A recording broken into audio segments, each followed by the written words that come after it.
Hi, so my name is Steve Valadares, and I decided to go over the Nintendo PlayStation as my event that I would change in the gaming industry. So, what this is referencing is this is a hypothetical timeline where the idea of the partnership between Sony and Nintendo in 1992 for the SNES CD add-on was a success, and Sony acquired Nintendo as a subsidiary to create a singular gaming console.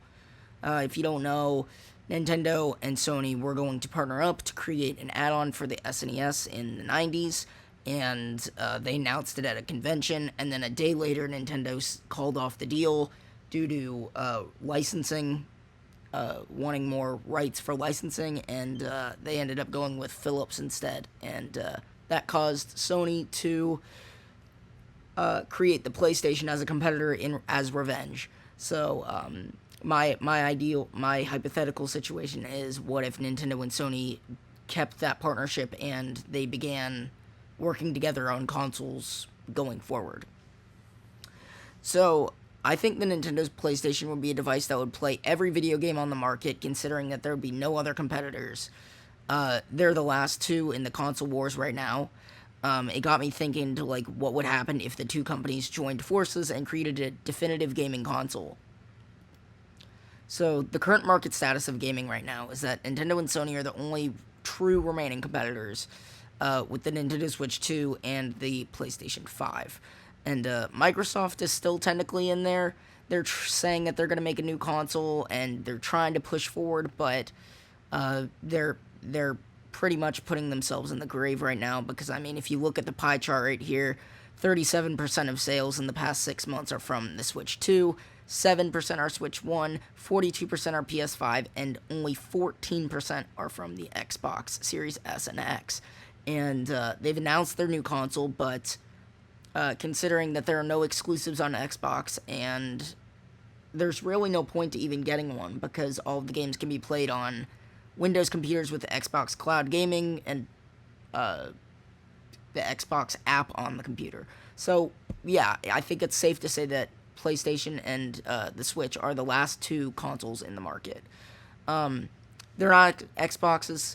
Even though they have announced their next console, it's been reported by multiple outlets that it'll end up getting canceled, or something is going to happen. It won't make it to the next console generation.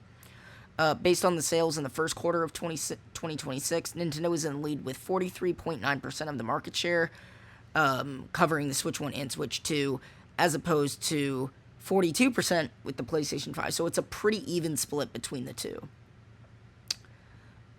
So the Switch versus PlayStation. The Nintendo Switch 2 is the newest console by Nintendo. It released in June of 2025, acting as a hybrid console where you can play it on the TV in docked mode or in handheld. And Nintendo has this advantage: they own so many IPs: Mario, Zelda, Pokemon, Splatoon, Animal Crossing, and so many more. And already with the Switch 2, it's only been out for almost a year, and it has more exclusives than the PlayStation 5 has in 6 years, which is saying something. It's 1 year versus 6. So, I mean, that Nintendo obviously has a head on that department. The PlayStation 5 is the newest console released by Sony, which released in November of 2020, with multiple revisions have been announced since, like PS5 Slim, Pro, Digital Edition. I don't honestly keep up with it, but I know the newest one is the PS5 Pro, and it does not have a disc drive, and they're trying to make everything digital. So that's another thing that people are not really fond of PlayStation for doing, and it costs like $900. PS5 lacks tremendously in exclusives, with like 23 big games released, and like Astrobot, God of War, the Marvel games like Spider-Man, Wolverine, and those are their main exclusives. But primarily, they focus on games that are made by third parties and running these other games like Call of Duty, Mortal Kombat, and the games that aren't running the best on the Switch. They focus more on like third-party developers. So the competition right now is the Switch 2, PS5, and Xbox Series X or S are the last three remaining consoles in the industry. Xbox is currently on its deathbed due to having no exclusive games and shifting towards PC gaming and cloud gaming, and it's just nobody is buying an Xbox. And it's really sad to see Xbox go, but at the end of the day, that's just how everything turns out. And there's nothing we can really do about it. Instead of having Xbox as a competitor, we actually have PC gaming beginning to take off, and Xbox is really supporting PC gaming with a Xbox Cloud Gaming and Steam and all these other platforms that are like encouraging you to get a gaming PC rather than a console. So that's something that is interesting to note, considering that Xbox has their own console, but they're really pushing PC gaming right now. So the history between Nintendo and Sony, particularly, so Nintendo was founded in 1889 in Japan as a toy company, trading card company. They did like toys, trading cards, and all these other little trinkets. And in 1946, Sony was founded as a technology company. Nintendo ended up becoming a major video game company in the 80s, creating the Game & Watch and later the NES, SNES, Nintendo 64, everything going forward. And Sony entered gaming through the partnership with Nintendo in the 90s, where they were working together to create a CD-based gaming add-on for the SNES called the Nintendo PlayStation, which would basically move over to discs, from cartridges to discs, to allow more space for games and to have more high horsepower for these games. A day after Sony announced it at the convention in, I'm not sure the exact name, but it was in 1991. And a day later, Nintendo said, "Oh, we're partnering with Philips," and they ended up canceling the project. And it caused Sony to create the PlayStation, and the both of the CD add-ons, one with Philips and Sony, were both canceled by Nintendo. So they kind of bit themselves in the butt with this one, because they had a success and then they ended up going with a different company, and that one was a failure too. So great job, Nintendo, on that one. So, but what if the CD add-on, the PlayStation SNES CD add-on, was a success?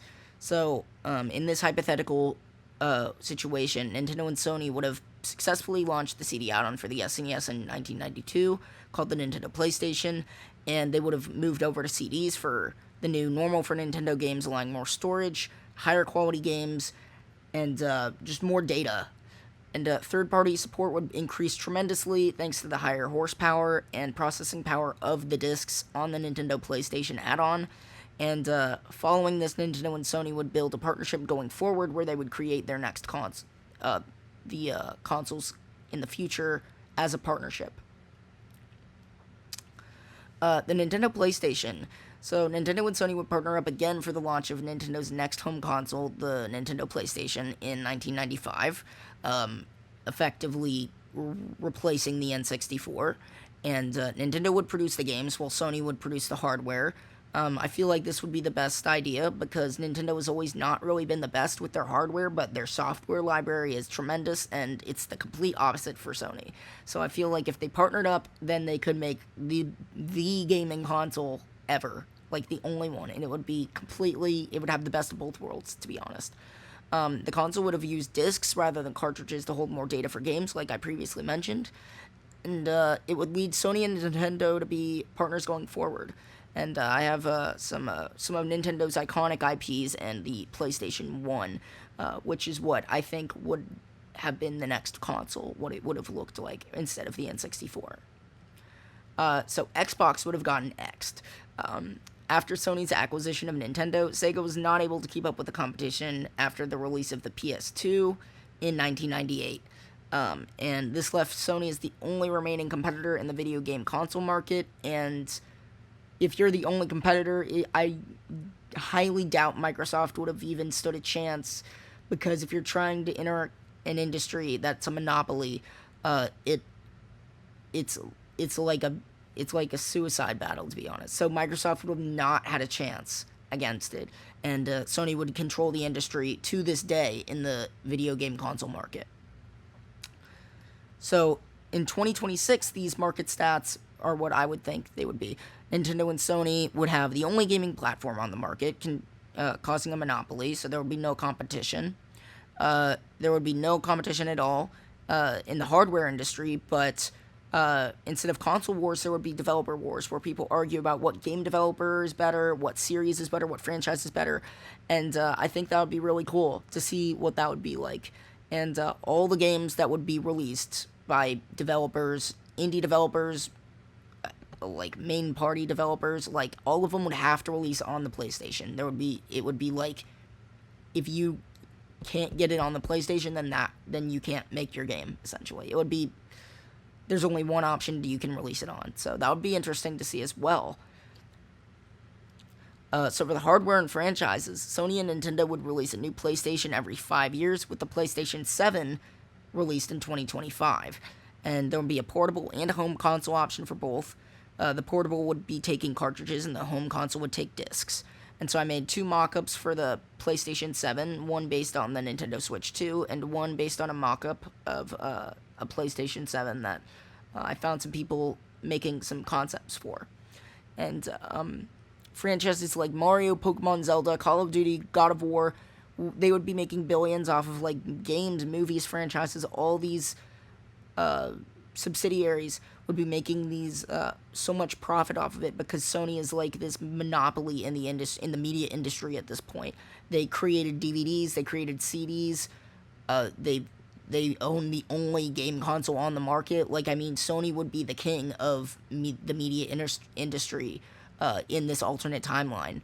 Obviously, there would still be subscriptions for like online functionality and DLC and stuff like that, but they would be making their money off of the licensing of all these franchises like Mario, Pokemon, Zelda, Mortal Kombat, Final Fantasy, Minecraft. Like, all of these franchises would get their royalties going to Sony, because Sony would be, quote-unquote, owning them and allowing these games to be out and developed and be able to come into fruition.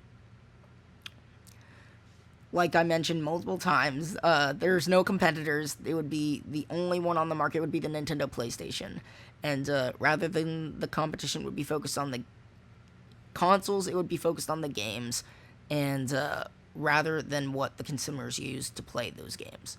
And the only real thing I think would be a slight competitor would be PC gaming. I thought a lot about it, because like I didn't know if PC gaming would still be in this alternate universe, or if in this alternate timeline PC gaming was never a thing. So I decided to kind of leave that up to interpretation, where if you want to think that PC gaming is still a thing, then yeah, it would be the only competitor. But if it's not, then it would make everything a lot easier, and it would just be the one box that would play every single video game. And I honestly think that would be save so many problems with the video game industry. There would be no more console wars, and I hate console wars. So I would really love to see this kind of thing happen if it did happen. So the future plans, like what could happen following this, Sony would obviously continue to monopolize the video game industry going forward. Nintendo would be known as one of the most infamous game developers of all time, creating the games for all the PlayStation consoles. Third-party developers would have to go through Sony and Nintendo to get their chance at games being published on consoles. And eventually, like all other forms of media, everything would become digital, and there would be no more physical games made for the PlayStation or PlayStation Portable, with the PS7 being the last console that supports physical games. And Sony would end up being rivals with like Disney for the most IPs owned, and having a monopoly over the entertainment industry. We always talk about how Disney owns like everything. Star Wars, Marvel, like all these IPs. But if Sony had adopted Nintendo, then it could be in a similar situation where Sony would be the owner of so many franchises. They would get licensing and revenue from all these franchises, and it would be a huge monopoly. It would be like a Sony versus Disney in the entertainment industry. And so here are my sources. I have a few sources that I use for some like references and stuff. But yeah, so I hope you enjoyed my hypothetical timeline where Sony and Nintendo were one company.